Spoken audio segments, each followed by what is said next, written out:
So, what happened after Final Fantasy VII? Well, as any fan of the series has discovered by now, it's obvious that a whole lot of stuff has taken place since the livestream fought back the meteor fall called forth by Sephiroth.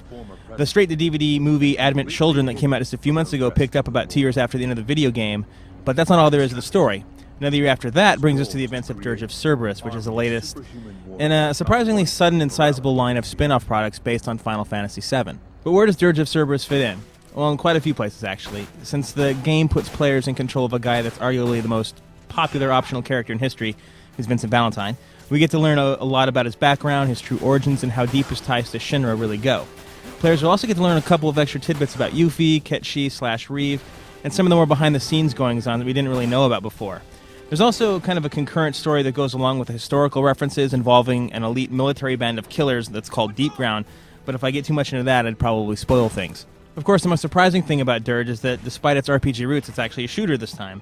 But to be clear, it isn't the first-person shooter that the pre-release materials have claimed it to be. You can actually play in either the third or first-person perspectives, and at any time. And there are some occasional adventuring elements with Ketchi and a number of alternative melee special attacks to toy around with as well. The question we get most from our readers, though, is how exactly do you play? And the answer is actually quite simple. It's just the controls are very traditional, and it works like your standard shooter. R1 fires the trigger, R2 reloads your guns, X jumps over and activates action spots, etc. It's your typical shooter fare. Where the game really stands out as unique, though, is with its customization system. Since Dirge is from an RPG background, like I mentioned earlier, it retains some of that feel despite its shooting. These RPG elements mean that players can gain experience for killing enemies, or by meeting a number of predisposed mission requirements like protecting a specific number of soldiers or finding particular information files, things like that. And finishing level quickly with a high accuracy rate will also get you bonuses, and so on and so forth.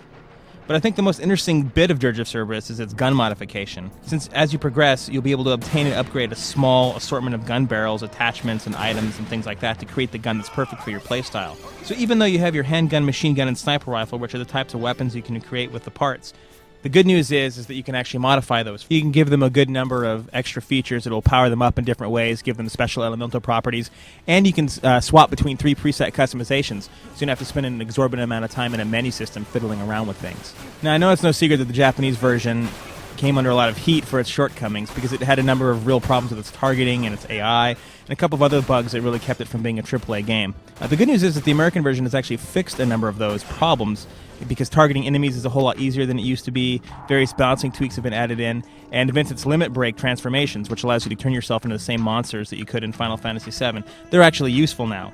Now, I can't tell you that the AI has been improved on much because most enemies still work as human targets, but the game is harder by default. They've gotten rid of the easiest setting, and there are a number of extra modes and challenges that have been thrown in for US gamers that weren't in the original Japanese version. Of course, the real question is, are these fixes enough to make Dirge of Cerberus worthwhile? Well, that depends on who you are, because if you're a Final Fantasy VII fan, then most definitely. The fixes to the US version have made it much better, and I can't deny that there's some actual moments of real fun that you can do in there. Dirge also does a really good job of answering questions that we always wondered about, particularly about Lucretia and how Vincent came to be who he is. The game's actually also surprisingly lengthy for a shooter as well, and it can last in upwards of about 15 to 20 hours if you engage in the side missions and other goodies on top of the main mission. The problem that Dirge ultimately faces, though, is that for one, it tells its story a little too well. There are way too many interruptions and pauses in the action so that you can view a cutscene after cutscene after cutscene, and the pacing feels disjointed, and a small portion of them seem almost arbitrary, not really a real narrative. The bigger issue, though, is that Cerberus doesn't come close to the gameplay depth of other shooters on the PlayStation 2, games like Red Faction or Time Splitters or Black, because all of those are fundamentally better in how they're tuned and how they work, and in the level of technology that powers them. The non-aggressive AI isn't too hot either, and it keeps the challenge a little too low for veteran shooter fans. And the removal of the multiplayer mode that was in the Japanese version is pretty disappointing, especially since there are so many current-gen PlayStation 2 shooters right now that have that feature. Despite all this, Dirge of Cerberus is actually still a pretty decent game. It's easy to pick up, it has a wealth of cool fodder for Final Fantasy fans, and it serves as a nice diversion in a summer that's frankly been filled with sports titles and movie license games. So in the end, Midgar fans should definitely give it a look, but for anyone else, I would say that Dirge of Cerberus Final Fantasy VII deserves a guarded but casual recommendation.